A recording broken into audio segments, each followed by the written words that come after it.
नमस्कार, हमारे खास कार्यक्रम मुद्दे की बात में आप सभी का स्वागत है। मैं हूं आपके साथ गौरी शंकर।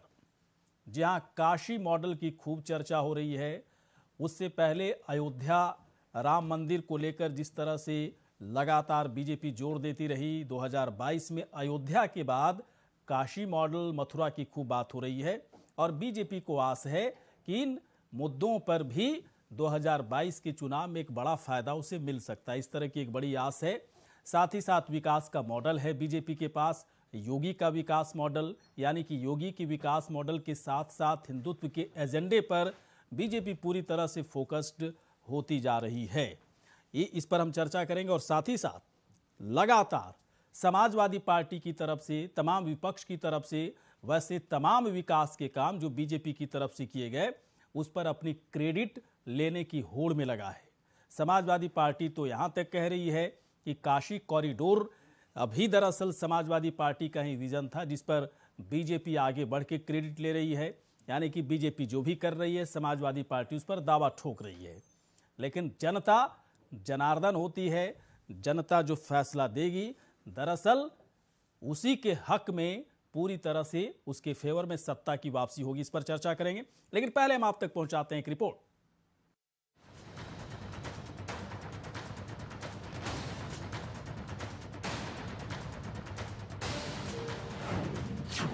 यूपी में सत्ता वापसी के लिए बीजेपी का मिशन तैयार। काशी मॉडल बुलडोजर नीति पर बीजेपी का जोर। 13 दिसंबर को पीएम मोदी करेंगे काशी कॉरिडोर का उद्घाटन। काशी मॉडल को घर घर तक पहुंचाने के लिए बीजेपी का रोड मैप। यूपी में सत्ता वापसी के लिए बीजेपी ने अपना मिशन तैयार कर लिया है। माना जा रहा है कि पीएम नरेंद्र मोदी के काशी मॉडल और सीएम योगी आदित्यनाथ की बुलडोजर पॉलिसी को माइलस्टोन के रूप में पेश कर बीजेपी वोट मांगेगी। मिशन 2022 पर बीजेपी का फोकस है और इसीलिए 13 दिसंबर को पीएम मोदी काशी विश्वनाथ कॉरिडोर का लोकार्पण करेंगे। 13-14 दिसंबर को गंगा घाटों और प्रमुख इमारतों में सजावट होगी। मॉडल को घर घर पहुंचाने की योजना पर बीजेपी का फोकस है। अयोध्या के बाद काशी और मथुरा है बीजेपी का अगला पड़ाव। माफियाओं पर शिकंजा और बुलडोजर नीति को बीजेपी चुनाव में भुनाएगी। योगी अपनी रैलियों में माफिया गुंडा राज खत्म करने का कर रहे हैं दावा। वहीं हिंदुत्व के एजेंडे के साथ साथ विकास के मॉडल से बीजेपी को जीत की उम्मीद है। काशी कॉरिडोर के दूसरे चरण के निर्माण की अब बारी है। वहीं एक ओर बीजेपी काशी मॉडल के जरिए चुनावी टोन सेट कर रही है, तो दूसरी ओर इसका क्रेडिट लेने का दौर भी शुरू हो गया है। समाजवादी पार्टी काशी कॉरिडोर के पहले चरण को अखिलेश सरकार का प्रोजेक्ट बता रही है। वहीं बुलडोजर नीति पर भी सपा हमलावर है। ऐसे में सवाल है कि जनता किस पर भरोसा करे, जो दिख रहा उस पर करे या जो दावे किए जा रहे हैं उस पर करे। Bureau report, India voice.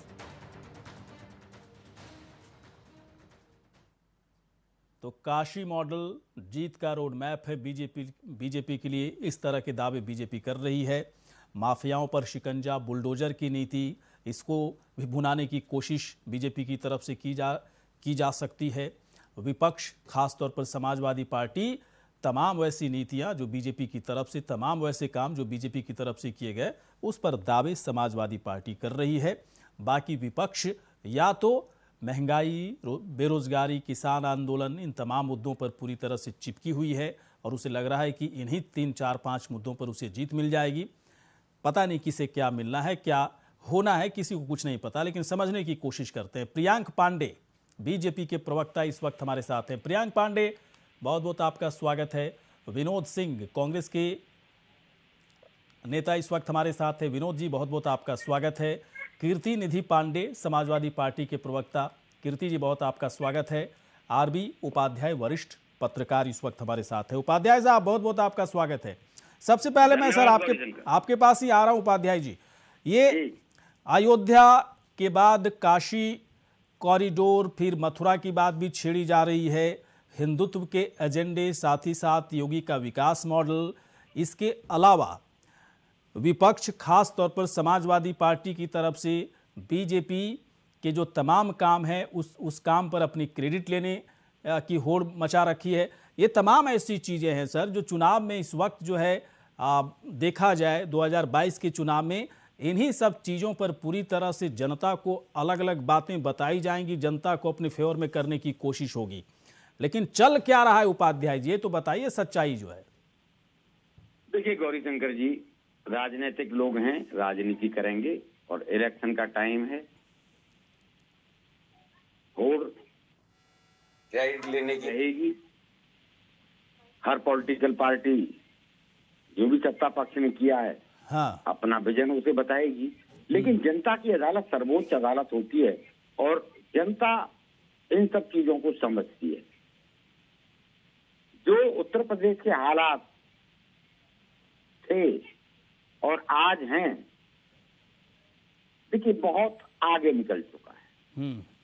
संगठित अपराध में वाकई में कमी आई है। हाँ, जनता ऐसा मानती है। हाँ, और जनता योगी के प्रति एक सहानुभूति रखती है। हाँ, जहां पहले एक वर्ग विशेष का या परिवार विशेष का विकास होता था, सारी राजनीति उसी के इर्द गिर्द घूमती। रुक जाइए कीर्ति जी, सबको पहले बोलने का मौका दीजिए, तब आपके पास आएंगे, है ना, अभी नहीं। अभी बोलने दीजिए, आपके पास ही में आएंगे, अपना स्टैंड रखिएगा। बोलने दीजिए पहले वरिष्ठ पत्रकार। समस्याएं बहुत हैं। बात तो वरिष्ठ पत्रकार कैसे से कर रहे हैं, लेकिन लग रहा है भारतीय जनता पार्टी के दूसरे भाई साहब पूरी दुनिया आप ही चलाते हो क्या कीर्ति? पूरी दुनिया आप ही चलाते हो क्या, या पहली बार टेलीविजन में बैठे हो कीर्ति जी? आप पहली बार टेलीविजन में बैठे हो? हम कई बार बैठे हैं तो मर्यादा का ख्याल रखिए। वरिष्ठ पत्रकार वो कुछ ही बोले, पहले बोलने दीजिए। आप भी कुछ बोलिएगा, सुनेंगे हम लोग, लेकिन बोलने दीजिए कृपया।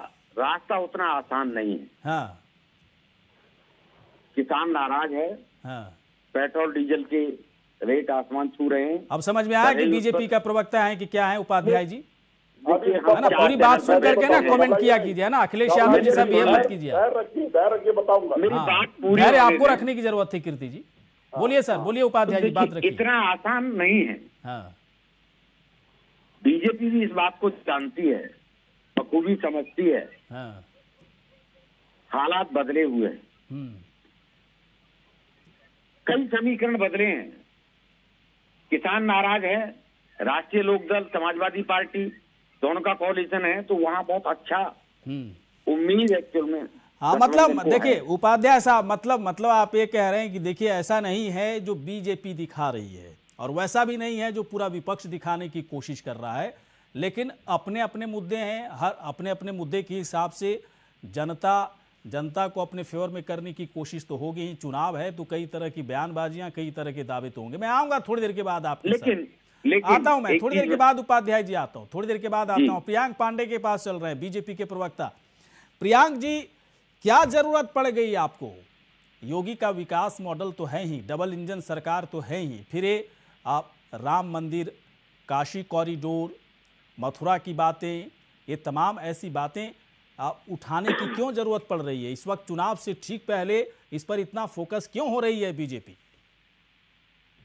गौरीशंकर जी, ये हमारे लिए गर्व की बात है कि अगर हम अयोध्या की बात करते हैं, हम दिव्य भव्य काशी की बात करते हैं, हाँ। हम कृष्ण जन्मभूमि की बात करते हैं, तो इसमें बात करने में बुराई क्या है? क्या हम हिंदुस्तान में रह के प्रभु भोलेनाथ की आराधना नहीं कर सकते कि प्रभु श्री राम का नाम नहीं ले सकते? इसमें बुराई क्या है? और लगातार इस पथ पर हम लोग आगे बढ़ेंगे। और गौरीशंकर जी, एक नारा है हमारा, सबका साथ, सबका विकास, सबका विश्वास। भाई साहब टू द पॉइंट आइए। प्रियांक जी, टू द पॉइंट। इतनी बातें सब सुन रखा हूं ना, नई बात कीजिए। नई बात है काशी कॉरिडोर के सहारे, मथुरा के सहारे या फिर योगी के विकास मॉडल के सहारे, ये दोनों एक साथ चीजें क्यों चल रही हैं? चुनाव से 10, 15, 20 महीने पहले भी कर सकते थे, अभी क्यों कर रहे हैं? टाइम पर सवाल उठाया जा रहा है विपक्ष की तरफ से।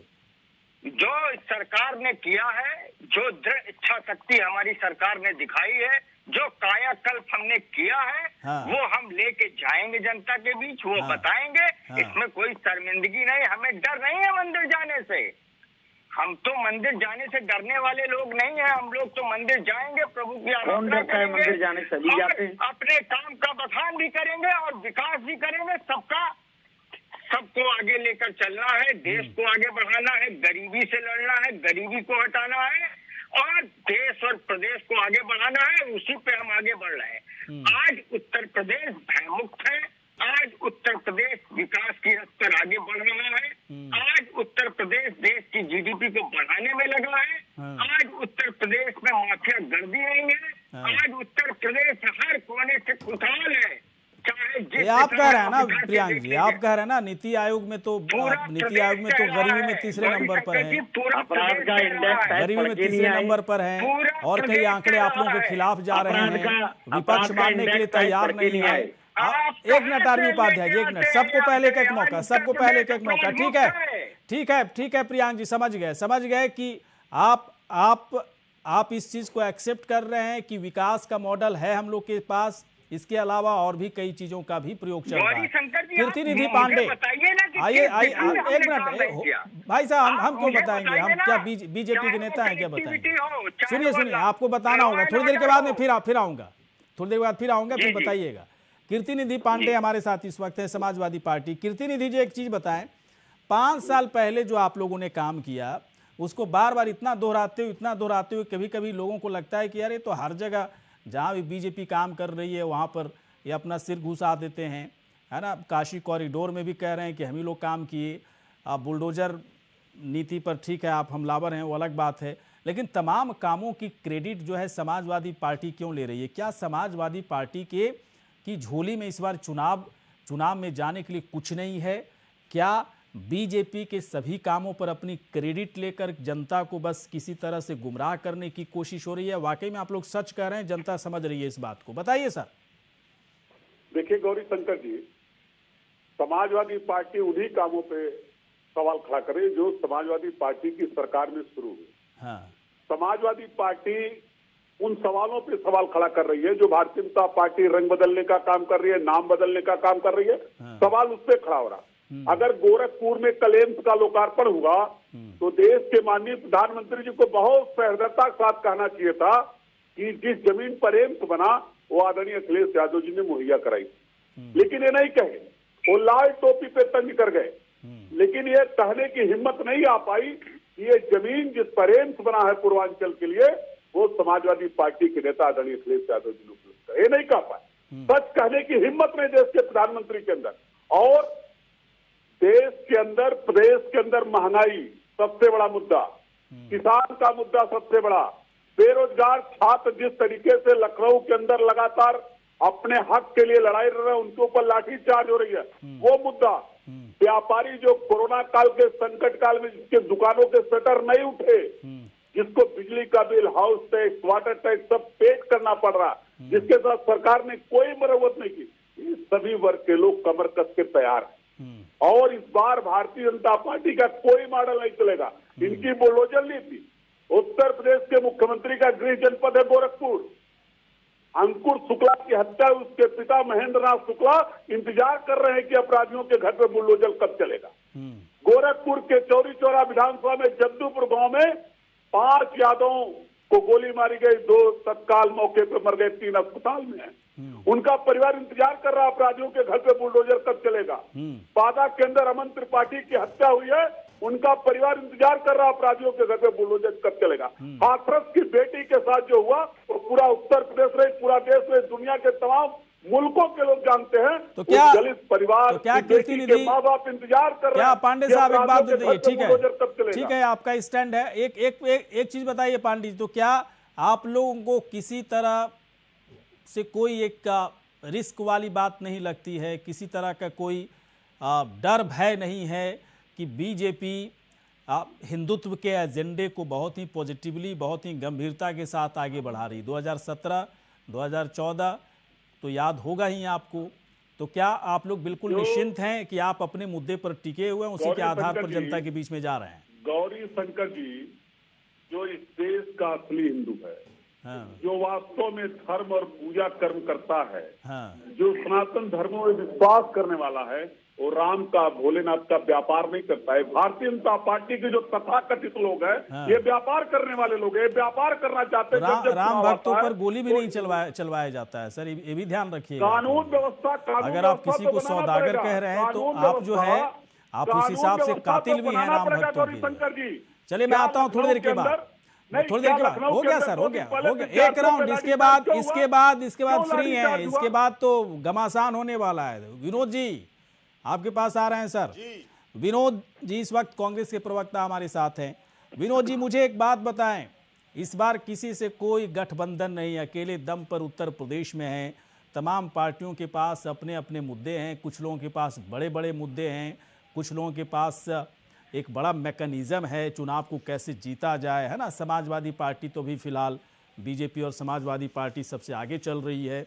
आप लोगों का मैकेनिज्म इस बार चुनावी मैदान में किस तरह से दिखेगा? जनता को लगे कि हाँ कांग्रेस भी है, कांग्रेस को भी वोट करना है, कांग्रेस भी तो लड़ रही है, बेरोजगारी, महंगाई, किसान आंदोलन, है ना, तमाम चीज़ों पर आप लोगों का भी तो बुलंद आवाज़ है ना। प्रियंका गांधी देखिए इतनी ज़बरदस्त तरीके से चुनाव प्रचार भी करती दिख रही हैं, लेकिन जनता को लगेगा कैसे कि आप लोग भी हैं? देखिए गौरी जी, सबसे पहले आपको धन्यवाद, आप सार्थक चर्चा कराते हैं और आपकी नजरों से कांग्रेस पार्टी का, कांग्रेस के नेतृत्व का जो कमिटमेंट, जो प्रतिबद्धता उत्तर प्रदेश के लोगों के प्रति है, जो महिलाओं के सम्मान के प्रति है, बेरोजगारों के प्रति जो सम्मान और सहानुभूति की बात है, उत्तर प्रदेश को भय, आतंक, झूठ और जुमले की राजनीति से दूर किया जाए, उत्तर प्रदेश को किस प्रकार से बेहतरी के प्रदेश पर लाया जाए, भारतीय जनता पार्टी की दबाव की राजनीति, असंवैधानिक, अनैतिक राजनीति का पर्दाफाश कैसे किया जाए, देश साक्षी रहा है, उत्तर प्रदेश साक्षी रहा है। कोरोना से लेके या हर जन सरोकार के मुद्दे पर कांग्रेस पार्टी पूरी प्रतिबद्धता के साथ बेखौफ होकर भारतीय जनता पार्टी को पर्दाफाश करने का काम किया। आपने ये नोटिस किया, आपके दर्शकों को ये नोटिस किया, इसके लिए हम सभी उत्तर प्रदेशवासी बड़े प्रसन्न हैं। दूसरी बात आते हैं, क्या आपने कहा कि किस प्रकार से, मैं आपका सवाल समझता हूं, किस प्रकार से आप चुनावों में जाएंगे और जनता को कैसे विश्वास में लाएंगे? अमूल चूल तरीके से आपको परिवर्तन दिखाई दे रहा है। जिस अपार जन समर्थन हम जब जनता में जा रही, हमारी नेता जा रही, जो आशा, जो विश्वास कांग्रेस पार्टी और कांग्रेस के नेतृत्व के प्रति है, मैं आपको बता नहीं सकता हूं। ये सारे लोग, आरोप प्रत्यारोप की राजनीति का खेल खत्म हो जाएगा। उत्तर प्रदेश आने वाले चुनाव में देश की दशा और दिशा तय करने का काम करेगा। और जैसे नड्डा जी के गृह प्रदेश में उन्होंने प्रेस्टीज इशू बनाया था और किस प्रकार की वहां की जनता ने इनको सत्ता से बेदखल करने का काम किया, हराने का काम किया। आज किसान हो, बेरोजगार हो, महिलाएं हो, कहीं किसी का इनका जन सरोकार के मुद्दों से कोई वास्ता नहीं। अगर काम किया होता डबल इंजन की सरकार ने, अच्छा एक बात काम को ध्यान में रखते हुए अगर कहीं गई होती, ठीक है, तो आज इनको ये भटकाव वाली राजनीति नहीं करनी सवाल लेकिन मैं पूछना चाह रहा हूं विनोद, ठीक है स्टैंड तो मुझे बहुत क्लियरली हम लोग को पता भी है, आप जैसा बता भी रहे हैं। मुझे एक सवाल का जवाब चाहिए विनोद जी से, महिलाओं पर फोकस इस बार क्यों ज़्यादा है? क्योंकि कांग्रेस पार्टी के पास अगर कुछ नया है, जैसे लोग, मैं कई यहाँ प्रवक्ता आते हैं कांग्रेस के, मैं पूछता हूँ कि सर नया क्या है आपके पास? कई लोग तो कह ही नहीं पाते क्योंकि जानकारी नहीं है अपनी पार्टी के बारे में, लेकिन मुझे ऐसा लग रहा है कि आपके पास है जानकारी और बाकायदा पूरी तरह से तैयार है इसके लिए। आप नया इस बार मुझे ऐसा लग रहा है कि महिलाओं पर फोकस आप लोग का है, क्यों है सर? क्या है इसके पीछे रीजन क्या है? क्या सरकार महिलाओं पर फोकस नहीं हो पाई? क्या सरकारी जो महिला कल्याण योजनाएं रही पूरी तरह से फेल हैं? और क्या प्रियंका गांधी महिलाओं को अपने फेवर में करने के लिए पूरी तरह से समझा पाएंगी? क्या लग रहा है ऐसा कांग्रेस पार्टी दावा करेगी क्या इस बार?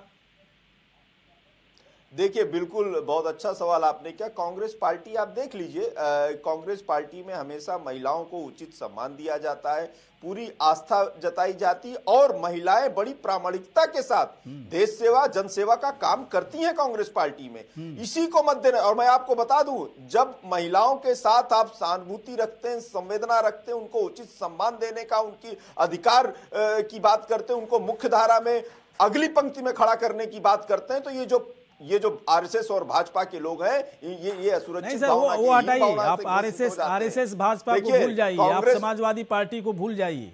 क्या प्रियंका गांधी के साथ महिलाएं आएंगी? आप बताइए। इस मैकेनिज्म पर भरोसा है आपको कि प्रियंका गांधी के साथ महिलाएं आएंगी, या फिर एक चुनावी प्लैंक है, एक इलेक्शन प्लैंक है, इसे उछाल देना है, काम हुआ तो हुआ, नहीं तो कोई बात नहीं? कॉन्फिडेंट हैं आप लोग?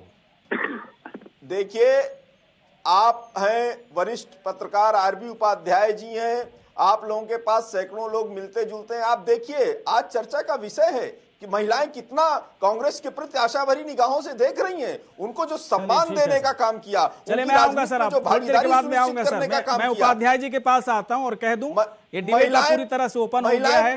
किसी को अगर कहीं लगे, किसी को कहीं लगे कोई गलत पॉइंट रख रहा है, टोक सकते हैं, लेकिन आंकड़ों के साथ टोकिएगा, है ना? बेकार की बातें नहीं, मतलब शब्दों का मकड़ जाल फेंकने की जरूरत नहीं। आंकड़े हैं तो टोकिए, वरना मेरे सवाल का इंतजार कीजिए। उपाध्याय जी के पास आ रहे हैं। उपाध्याय जी, अब एक बात बताइए, 4.5 साल का हिसाब किताब क्या है योगी सरकार का? ठीक है, समाजवादी पार्टी कह रही है सारे काम तो जो हम लोगों ने शुरू किया था उसी पर क्रेडिट सरकार ले रही, लेकिन 4.5 साल के हिसाब किताब में योगी सरकार किस तरह से सभी पार्टियों से, है ना, बीजेपी इस वक्त आगे चल रही है उत्तर प्रदेश में, क्या ये कहना ठीक रहेगा उपाध्याय जी, या फिर मामला थोड़ा सा गड़बड़ लग रहा है इस बार? देखिए, अभी ये कह देना कौन आगे है कौन पीछे है, हाँ। मैं समझता हूँ जल्दबाजी होगी। हाँ। इलेक्शन जैसे जैसे आगे बढ़ेगा बहुत सारी चीजें निकल कर आएंगी। हाँ। हर party plan A, plan B, plan C, जैसे जैसे इलेक्शन बढ़ता है, हाँ। सेकंड फेज में आप देखेंगे कुछ और, थर्ड फेज में जब बिल्कुल वो हो जाएगा तो बहुत सारी चीजें निकल के आने वाली। हाँ। ये अच्छा है कि कुछ पार्टियां मुद्दों पर बात कर रही हैं। नहीं, मुद्दे पर बात कर रही है उपाध्याय साहब, लेकिन एक बात बताइए, मुद्दे तो कब से चल रहे हैं? क्या सभी पार्टियां चुनावी माहौल बनाने की पूरी तैयारी में है, भले उस पर वो काम कर रही हो नहीं कर रही हो? खासतौर पर अगर सरकार की बात करें तो क्या वो भी माहौल बनाने की तैयारी कर रही है? इसलिए जरूरत पड़ रही है कि मॉडल सिर्फ विकास मॉडल से काम नहीं चलेगा, बाकी चीजों को भी इसमें घुसाओ। गौरी शंकर, आज जो समस्याएं गिनाई जा रही हैं, किसान नाराज है। किसान आज से नहीं है, आजादी के बाद से। किसान कहाँ के नाराज हैं सर? किसान करके इतने लोग थक गए ना, किसान पर तो इतनी जबरदस्त पॉलिटिक्स हो रही है, कहाँ के किसान नाराज हैं? किसानों के लिए कृषि कानून को वापस ले लिया गया, उसमें से कम 50% किसानों को तो अच्छा लग रहा होगा ना। और ये पश्चिमी उत्तर प्रदेश के किसान ही सिर्फ नाराज हैं, बाकी जगह किसान कहाँ नाराज हैं? बाकी जगह किसानों को मतलब ही नहीं था इस आंदोलन से। नहीं, ये कहना कि देखिए मतलब नहीं है, मैं जो किसान के हालात हैं उस पर चर्चा कर रहा था। हाँ। आजादी के बाद आप देखें किसान डे बाई डे कमजोर हुआ है। हाँ। कर्ज में दबता चला गया है। हाँ। आत्महत्या करता रहा है। हाँ। कल भी आत्महत्या कर रहा था, आज भी आत्महत्या कर रहा है। तो कहीं ना कहीं ये व्यवस्था जिम्मेदार है ना उसकी। हम कहते हैं कि भाई हमने किया, तो फिर किसान के हालात क्यों नहीं सुधरे? मान लीजिए बेरोजगारी आज है, तो ये पैसा कहाँ जाता है सर इतना, है ना? समाजवादी पार्टी की सरकार कहती रही इतना कर्ज माफ किए, इतना किसानों के लिए योजनाएं चलाए, बीजेपी की सरकार आई, इतना कर्ज माफ किए, इतना गन्ना किसानों को भुगतान की, फिर पैसे कहाँ जा रहे हैं? अगर किसानों की स्थिति ऐसी बदहाल बनी, कहाँ जा रहे हैं पैसे फिर? देखिए गौरी शंकर जी, किसान मैं आता हूं सर एक छोटे से ब्रेक के बाद। तमाम मेहमान बने रहे हमारे साथ, तुरंत हाजिर होते हैं। चले, ब्रेक के बाद आप सभी का स्वागत है। काशी मॉडल क्या जीत का रोड मैप है बीजेपी के लिए? कहना बहुत मुश्किल है, जैसा कि वरिष्ठ पत्रकार आरबी उपाध्याय जी कह रहे थे, अभी कुछ भी कहना जल्दबाजी है, और वाकई बहुत ही जल्दबाजी है। चलिए चलते हैं, बीजेपी के प्रवक्ता इस वक्त हमारे साथ हैं, उनके पास चलते हैं। और इस वक्त हमारे साथ जुड़े हुए हैं प्रियांक पांडे जी। प्रियांक का एक बात बताएं, आप लोग जो कुछ भी दावे करते हो कि रोजगार दिए, विपक्ष कह रहा है रोजगार कहाँ दिए, किसानों के साथ किसानों की बात को मानी, विपक्ष कह रहा है कि किसानों की शहादत के लिए कौन जिम्मेदार, किसानों का भला कहाँ हुआ, महंगाई इतनी बढ़ती जा रही है। आप लोग कह रहे हैं कि विकास मॉडल हम लोग ने एक नज़ीर पेश की है, ये लोग मानने के लिए तैयार नहीं हैं। इनका कहना है कि समाजवादी पार्टी ने जो किया उसी का क्रेडिट लूट रहे हो। फिर आप कहते हो माफिया राज खत्म किया, गुंडा राज खत्म किया, कानून का राज स्थापित किया। विपक्ष कह रहा है कि अभी भी बलात्कार, हत्या, डकैती घटनाएं हो रही हैं, फिर कानून का राज कहाँ है। कैसे समझा पाओगे सर? बड़ा मुश्किल है ना, कैसे समझा पाओगे? इतने मुद्दे आप लोगों के अगेंस्ट हैं विपक्ष के पास, और बहुत मूलभूत मुद्दे हैं ये।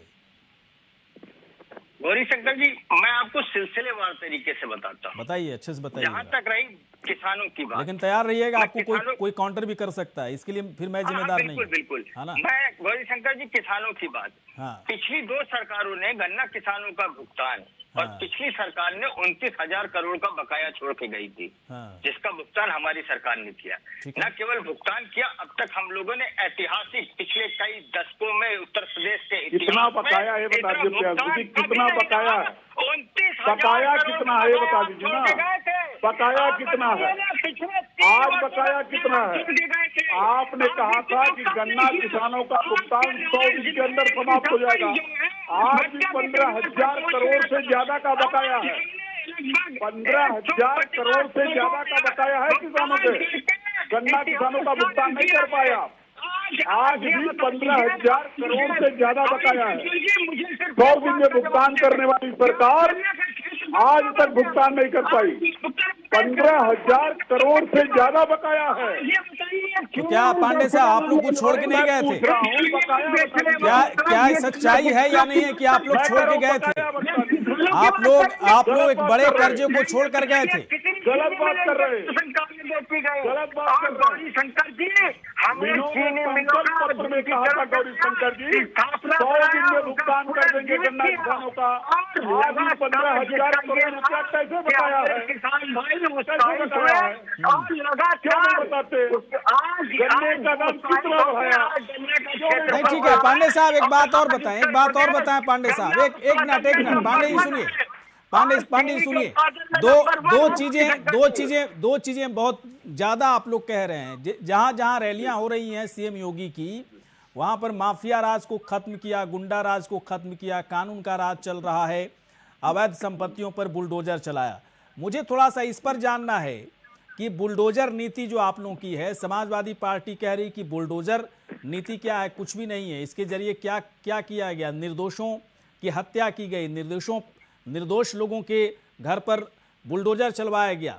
ये जो विपक्ष इस तरह का आरोप लग रहा है, आप लोगों के पास इसका जवाब तो होगा ना? बिल्कुल है गौरी शंकर जी, और मैंने अभी आपसे कहा कि मैं सिलसिलेवार जवाब दे रहा हूँ आपको। जो बुलडोजर नीति है, जो गरीबों का छीना हुआ, इन लोगों के राज में जो माफियाओं ने गरीबों का हक छीना है, जो सरकारी जमीनों पे कब्जा किया है, जो अवैध अतिक्रमण किया है, उसे वापस काउंटर कर सकते हैं आप गरीबों। विनोद जी, काउंटर कर सकते हैं आपको अगर लगे कि कुछ गलत बात हो रही है प्रियांक जी से। तो आप मुख्यमंत्री के जंगल में आइए, लोग अपराधियों के डर से पलायन का बोर्ड लगाए हैं, अपराधियों के डर से पलायन का बोर्ड लगाए हैं। की हत्या में और लूट के सरकार वाली भाषा बोल रहे हैं। घर पे लिखा है कि हम अपराधियों के डर से पलायन कर जाएंगे। आपकी सरकार को दे पा रहे मुख्यमंत्री के गृह जनपद में। आपके मुख्यमंत्री अपने गृह जनपद में सुरक्षा नहीं दे पा रहे हैं, नहीं दे पा रहे हैं महेंद्र शुक्ला को। उत्तर प्रदेश और आप आइए तो आप भी देख लीजिए उनको, आपके पार्टी को नेता उनसे मिलने नहीं किया आज तक। 2014, फिर 17 और फिर 19। अरे हो गया, सुनिए, जनता इनको जवाब देगी। देखिए गौरी जी, मुझे एक चीज बताइए, प्रियांक पता चल जाएगा, पता चल जाएगा। बूट और लूट के सरकार की भाषा बोलने का काम कर रहे हैं 2022 में। इनकी ऐसी नीति है। चलिए ठीक है सर, रोकना चाहेंगे, सबको रोकना चाहेंगे। एक मिनट प्रियांक जी रुकिए थोड़ा सा। प्रियांक विनोद जी, कीर्ति जी सब रुकिए थोड़ा सा। मैं कीर्ति निधि के पास आ रहा हूँ। कीर्ति जी एक बात बताएं, क्या जो आप लोग हमेशा कहते हो कि समाजवादी पार्टी ने समाजवादी पार्टी ने जो किया उसी की क्रेडिट जो है बीजेपी ले रही है। मुझे थोड़ा सा बताएं सर, जब इतना अच्छा ही काम हुआ था 2012 से 2017, तो फिर सरकार क्यों बदल गई? आपकी सरकार क्यों बदल गई? जब इतना बेहतर काम आप लोग कर रहे थे, कानून व्यवस्था पर इतना बेहतर काम, विकास का मॉडल पेश कर रहे थे, अखिलेश यादव हाईवे बना रहे थे, क्यों आप लोग हार गए? और बहुत बुरी तरह से हारे भाई साहब। अच्छा गौरी शंकर जी, 2-3 सवाल है मेरा। बोलिए सर। आप वरिष्ठ पत्रकार हैं, क्या हाईवे नहीं बना? लखनऊ आगरा एक्सप्रेस वे नहीं बना बढ़िया। नहीं तो जो सवाल यह दुनिया है के कि लिए अभी भी नजीर बन बना, रहा है ना देश हाईवे, के लिए नजीर बना। अभी भी हाईवे बन रहा है। मैं आपको बता रहा हूँ जो हाँ। हाईवे बना है ना, उस वक्त विकास दिख रहा था, इस वक्त आपको विकास नहीं दिखता। मैं बता रहा हूँ जिस पूर्वांचल एक्सप्रेस वे की नींव हमने रखी और जो पूर्वांचल एक्सप्रेस आज बन के तैयार हुआ, उसका कंपेरिजन अगर आगरा एक्सप्रेस से करेंगे तो जमीन और आसमान का अंतर है। इतना खराब एक्सप्रेस वे बना है कि अगर पूरी यात्रा कर लेंगे तो आपके भी कमर में दर्द हो जाएगा। और कितनी योजनाएं हैं, वो उन योजनाओं का आधार उसका। यूपीएससी मैं तो प्रियांशु जी आपको आमंत्रित कर रहा हूँ आपके मुख्यमंत्री के गृह जनपद में। मैं तो आपको बुला रहा हूँ, आमंत्रित कर रहा हूँ। आइए, आप भी ब्राह्मण हैं। महेंद्रनाथ शुक्ला के बेटे अंकुश शुक्ला की हत्या हुई है। बड़ा मुश्किल है कीर्ति निधि, बहुत मुश्किल है। देखिए जिन सवालों को लेकर के और जिस विकास मॉडल पर आप लोग प्रहार करते हो बीजेपी के ऊपर, उसी विकास मॉडल, उन्हीं मुद्दों पर आप लोग हार गए और उन्हीं मुद्दों को बीजेपी आगे बढ़ा रही है, तो आपको लगता है विकास हो ही नहीं रहा। मैं विनोद जी के पास आ रहा हूं। विनोद जी एक बात बताएं, जो पिछले, ठीक है मैं आता हूं सर, बोलिए जल्दी से रखिए बात अपनी। गौरी शंकर जी, एक किसानों की बात और कर ली जाए। 2012 से 2017 तक इन्होंने धान की जो खरीद की थी वो 1,23,000 मीट्रिक टन की थी।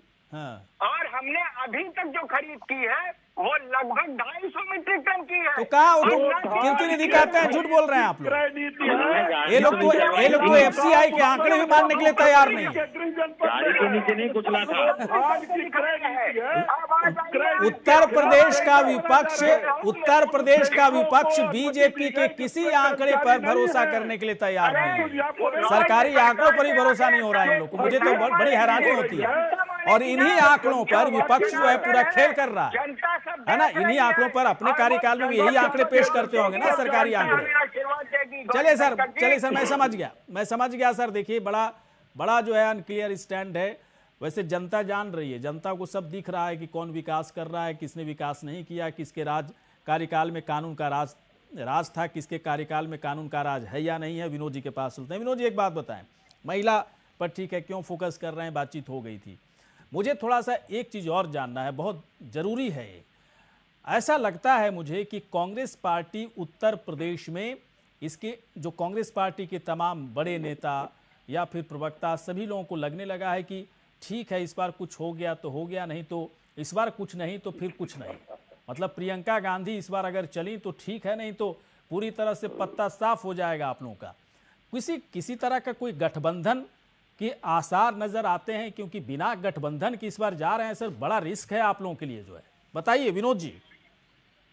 देखिए, देश और प्रदेश को बचाने के लिए कांग्रेस रिस्क लेने से नहीं डरती, और ये कार्यकर्ताओं का विश्वास है, कार्यकर्ताओं की मांग है। मैं बड़ी ईमानदारी और जिम्मेदारी से आपको बताऊं कि कांग्रेस पार्टी अपने आप चुनाव में कोई भी कर सकते हैं। भारतीय जनता पार्टी से, देखिए भारतीय जनता पार्टी से आर पार का हमारा मुकाबला है। मुकाबला उत्तर प्रदेश की बेहतरी के लिए है। मुकाबला भारतीय जनता पार्टी के झूठ जुमले तानाशाही रवैये के खिलाफ है।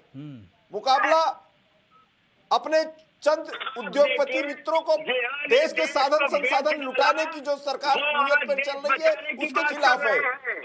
और जिस प्रकार क्या बात करते हैं आप, अरे थोड़ी संवेदना बरतिए। किसान सड़कों पर आपने मरने के लिए छोड़ दिया और अपने मित्रों को फायदा पहुंचाने के लिए आप बिल लाते हैं। चोर हैं आप, चोरी से बिल लाते हैं और बिना उस पर चर्चा किए, बिना संवेदना व्यक्त किए, बिना उस परिवार को, पीड़ित परिवारों को सुरक्षित किए हुए आप बिल वापस ले लेते हैं, क्योंकि आपको चुनाव में हारने का भय है। क्या बात करते हैं आप?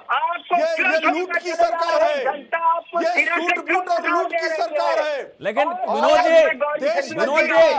ये जितने आरोप आप लगा रहे हैं, भाई साहब सुनिए तो, विनोद जी जितने आरोप लगा रहे हैं, प्रियांक जी कह रहे हैं कि परिवारवाद कैसे छूटेगा आप लोगों से, है ना। प्रियंका गांधी, राहुल गांधी, है ना, पूरी की पूरी पीढ़ी, और जो आरोप बीजेपी की तरफ से लगाए जा रहे हैं, जनता इस बात पर समर्थन भी कर चुकी है बहुत पहले, है ना। कांग्रेस की सरकार गई, बीजेपी की आई, इसको फिर से बीजेपी उठा रही है। कैसे कर पाएंगे सर इसको आप? गौरी शंकर जी, इस पर एक बार चर्चा रख लीजिएगा, प्रियांक जी को बुलाइएगा, मुझे भी बुलाइएगा। मैं चर्चा करूंगा, लेकिन इनका क्या है, किसान मर रहा है, किसान मर रहा है, उसकी चिंता नहीं। अरे परिवारवाद आप क्या है? नहीं, सवाल प्रियांक जी का है कि सवाल प्रियांक जी का है कि परिवारवाद इतना बढ़ा, इतना क्यों बढ़ा, है ना? देश का खजाना एक परिवार के पास क्यों चला गया, और इस पर जनता का समर्थन मिला है। मैं आता हूँ आरवी उपाध्याय जी के पास। उपाध्याय जी एक बात बताएं, ये जो मुद्दे हैं, मुद्दों का, अब रुक जाइए एक मिनट, रुक जाइए, मैं आऊंगा सर, मैं आऊंगा, ठीक है, काउंटर हो गया, सब कुछ हो गया। उपाध्याय जी के पास आ रहे। उपाध्याय जी, ये मुद्दों का जो मकड़ जाल है ना, एक तरफ बीजेपी कहती है परिवारवाद और वंशवाद को बढ़ावा दिया गया। अरे एक मिनट भाई साहब, एक मिनट, प्रियांक जी और विनोद जी थोड़ा सा रुकिएगा। वरिष्ठ पत्रकार उपाध्याय जी के पास आते। उपाध्याय जी एक बात बताएं, बीजेपी कहती है परिवारवाद, वंशवाद, ये लाल टोपी से अलर्ट रहिए, ये सब जो उत्तर प्रदेश के लिए खतरे की घंटी हैं, है ना? इसके पहले भी पीएम मोदी इस तरह की बात कर चुके हैं, उनको समर्थन मिला इन सब चीजों पे, है ना? जनता को लगा कि हाँ, परिवारवाद का एक मसला है, वंशवाद का एक मसला है, और ऐसा लग रहा है मुख्यमंत्री से लेकर के तमाम विधायक परिवार का ही कुछ सदस्य बनता है ना। अब इन सब चीजों से जनता बहुत ही इरिटेट होती है। क्या इस बार भी इसी तरह की चीजों को उठा करके बीजेपी को कुछ फायदा होगा क्या उपाध्याय जी? देखिए, मैं पहले भी कह चुका हूँ, फायदा होगा या नुकसान होगा ये कहना भी बहुत जल्दबाजी होगी। लेकिन अपराध की बात करते हैं तो देखिए, राजनीति का अपराधीकरण हुआ है। हाँ। राजनीति में जो अपराधी हैं, टिकट देते हैं, एमएलए बनते हैं, बाहुबली बनते हैं, पहले तो वहाँ खत्म हो, और फिर तो बहुत पुराना मसला है सर, बड़ा मतलब क्राइम, देखिए बहुत पुराना मसला है जिस पर कोई भी राजनीतिक पार्टियां काम नहीं कर रही हैं। बोलिए सर। नहीं करती है, हर पॉलिटिकल पार्टी है तो कहती है अपराध खत्म कर देंगे, पहले अपने अंदर से अपराधियों को खत्म करिए, कि कोई अपराधी को टिकट नहीं देगा, कोई अपराधी को इलेक्शन नहीं लड़ाएगा, तो संसद और विधानसभा में अपराधी नहीं पहुंचेंगे। लेकिन सब पॉलिटिकल पार्टियां टिकट देती हैं और वो जीतते हैं और वो संसद में पहुंचते हैं। हाँ। तो वहाँ कैसे उम्मीद की जा सकती है कि भी अपराध खत्म हो जाएगा, अपराध कम हो जाएगा? हाँ। अपराधियों को संरक्षण मिलता है, कौन देता है? राजनीतिक लोग देते हैं। मैं नहीं कह रहा हूँ, आप देखिए क्राइम रिकॉर्ड के कह देना यूपी में भी अपराध नहीं हुआ, लेकिन जो सरकारी क्राइम रिकॉर्ड है वो कुछ और कहता है कि उत्तर प्रदेश का स्थान कौन सा है, वो किसी छुपा नहीं है। किसानों के लिए हुआ, बिल लाई, वापस ले गए, और गाड़ी चला दी गई, गाड़ी की नीति कुचल दिया किसानों को, किसी ने नहीं कुचला था। ये कहने क्या होगा, क्यों गन्ना उधार दिया जाता है? मतलब आप ये कह रहे हैं उपाध्याय साहब, मतलब आप ये कह रहे हैं कि मुद्दे, सारे मुद्दे वही हैं जो पिछले 10-20 साल से जो मुद्दे चल रहे हैं, वही मुद्दे हैं। थोड़ा बहुत कुछ ना कुछ काम होता रहा है, किसी ने ज्यादा काम किया, किसी ने कम काम किया। अंत कर दूं मैं, 1 सेकंड और दूंगा। बोलिए। अब देखिए, हर पॉलिटिकल पार्टी के पास अपना एक बेस वोट बैंक है। मतलब समाजवादी पार्टी M+Y की बात करती है, मुस्लिम और यादव मिल जाए, सत्ता मिल जाए। कांग्रेस के पास कोई वोट बैंक नहीं था। पहली बार कांग्रेस लड़ाई में नजर आ रही है उत्तर प्रदेश के अंदर। हाँ, ये बात सही बोल रहे हैं आप, ये बात सही बोल रहे हैं, लेकिन सवाल ये है ना कि कांग्रेस पार्टी इसको मैटेरियलाइज कैसे कर पाएगी, ये बड़ा सवाल है ना? किसी के पास बहुत टैलेंट है, बहुत इंटेलिजेंट है, लेकिन अगर उसको एग्जीक्यूट नहीं कर पा रहा है तो उसकी सबसे बड़ी वो कमजोरी है। अब उस पर प्रियंका गांधी कितना खरे उतर पाएंगी, बड़ा मुश्किल मतलब मुश्किल सवाल है किसी कांग्रेस के प्रवक्ता के लिए। कीर्ति निधि के पास मैं आ रहा हूं, छोटा सा सवाल कीर्ति निधि जी, इसके बाद मैं बीजेपी के प्रवक्ता के पास चलूंगा।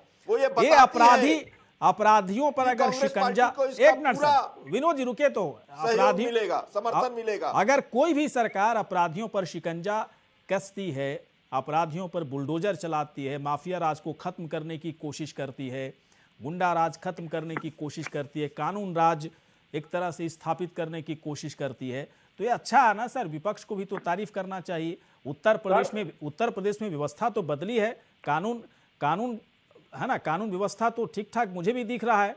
मुझे गलत साबित कीजिए कि क्या गलत हुआ उसमें, या प्रियांक पांडे बैठे उनको गलत कीजिए, आरवी उपाध्याय जी को गलत साबित कीजिए, कहाँ गलत हो रहा है सर, बताइए। शंकर जी सुनिए, मैं बता रहा हूँ ना, आप बड़े चैनल हैं, मैं तो आपसे कह रहा हूँ, आपका रिपोर्टर जो गोरखपुर में बैठा हो कल भेज दीजिए, कल मैं उसको दिखाता हूँ गोरखपुर की।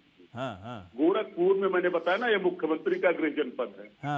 अंकुर शुक्ला की आज से 13-14 दिन पहले हत्या हुई है।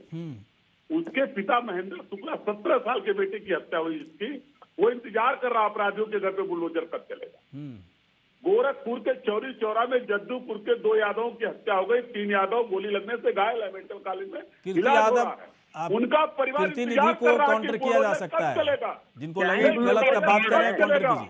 काउंटर मत क्राइम कराइए, ब्यूरो का रिकॉर्ड मैंने आपसे बताता सवाल है। पूछा, आप उसका जवाब दीजिए। कानून का उसके कोई बाद राज मुझे नहीं कब है। चलेगा। बाधा के अंदर मैं क्यों जवाब दूंगा सर, मुझसे क्यों जवाब कानून पूछेंगे? व्यवस्था पूरी तरीके से प्रियांक जी हैं, जवाब देंगे आपको। उत्तर प्रदेश में कानून सरकार क्या व्यवस्था काम बहुत करेगी अच्छी नहीं है। करेगी थोड़ा मैं डिसाइड करूंगा। जंगल राज है यहाँ पर। पार्टी के विधायक ने खड़ा किया था, सुल्तानपुर के लंबुआ के विधायक ने जो सवाल खड़ा किया था हाँ। कि इन विशेष जाति के अपराधियों के खिलाफ कार्रवाई माननीय मुख्यमंत्री जी कब करेंगे। बनारस हो, जौनपुर हो, गोंडा हो, इन विशेष जाति के अपराधियों के खिलाफ कार्रवाई कब होगी। जाति और धर्म के कार्रवाई करने वाले लोग न्यायिक कार्रवाई करेंगे। वही काम उत्तर प्रदेश के मुख्यमंत्री कर रहे हैं। हाँ। आपके टाइम में नहीं होता था क्या ऐसा? कर रहा हूँ। नहीं, क्राइम ब्यूरो का रिकॉर्ड भी तो एक ऑथेंटिक डाटा है। जब समाजवादी पार्टी की सरकार थी उपाध्याय साहब, तो लगता है उस वक्त एकदम से राम राज्य था क्या पूरा? जरा बताइए ना इनको। अगर इतना अच्छा रामराज्य होता तो जनता क्यों? मुलायम सिंह यादव का बयान याद है ना आपको? समाजवादी पार्टी के प्रवक्ता कीर्ति निधि पांडे जी, मुलायम सिंह यादव क्या कहा करते थे? राजनाथ सिंह जी ने किया, जवान है, 10-90 योजना की शुरुआत किया, कर देते हैं। भूल जाते हैं, दिक्कत यही है ना, भूल जाते हैं। अब मुलायम सिंह यादव देखिए बुजुर्ग हो गए, मैं भी उनका नाम नहीं लेना चाहता हूँ। मुझे लग रहा है अखिलेश यादव ने, है ना, कुर्सी संभाल ली है, अब समाजवादी पार्टी के सुप्रीमो हैं, अध्यक्ष हैं, तो उन्हीं का नाम ज़्यादा लिया जाए। मुलायम सिंह यादव बुजुर्ग हो गए, बोले हुए ठीक है, लेकिन कितने मतलब बेकार बातें उनकी तरफ से की गई थी कि बच्चे हैं, गलती हो जाती है। ये आपके सुप्रीमो का बयान था कीर्ति निधि पांडे जी, आपके सुप्रीमो का बयान था ये। और उस वक्त बलात्कार, हत्या, डकैती, छिनैती, है ना, कौन कौन घटनाएं नहीं होती थी, संगठित अपराध, है ना, आपराधिक पृष्ठभूमि वाले तो भरे हुए थे समाजवादी पार्टी में। इस पे तो सवाल ही नहीं, इस सवाल का जवाब ही नहीं देते हो कीर्ति निधि पांडे जी। तमाम पत्रकार जेलों में हैं, इस पे आप सवाल नहीं खड़ा कर सकते। पत्रकार हमेशा जेल में रहा है, क्यों सच बोलता है, प्रश्न पूछता है तो दुश्मन नजर आता है। लिस्ट दिखाऊं क्या पांडे जी आपको? लिस्ट दिखाऊं आपको गुंडों की लिस्ट, समाजवादी पार्टी से रिलेटेड गुंडों की लिस्ट? रहने लीजिए। प्रियांक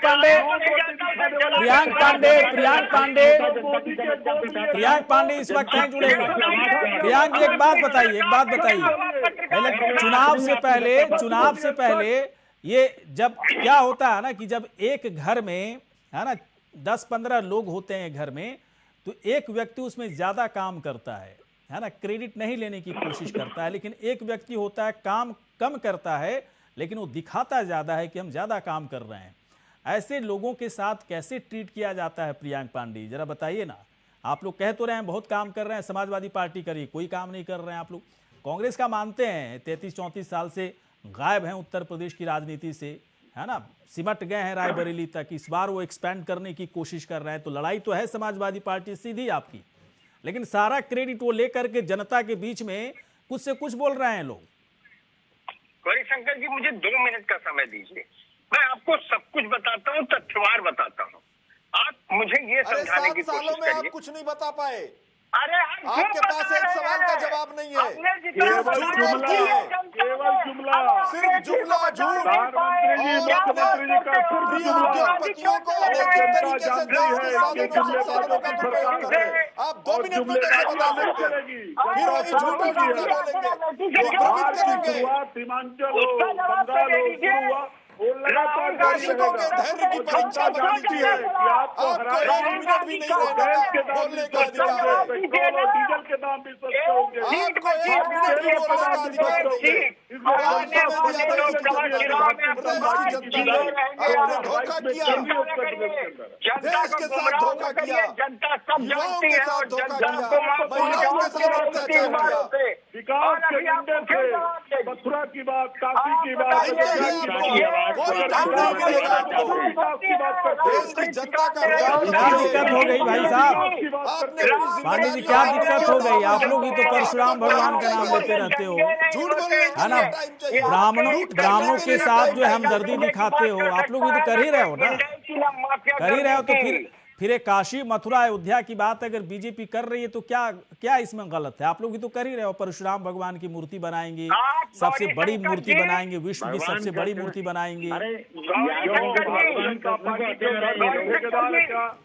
चलिए सर, आप सभी आए यहाँ पर, बहुत बहुत धन्यवाद, बहुत बहुत धन्यवाद। इसी के साथ हमारे खास कार्यक्रम में इतना ही। नमस्कार।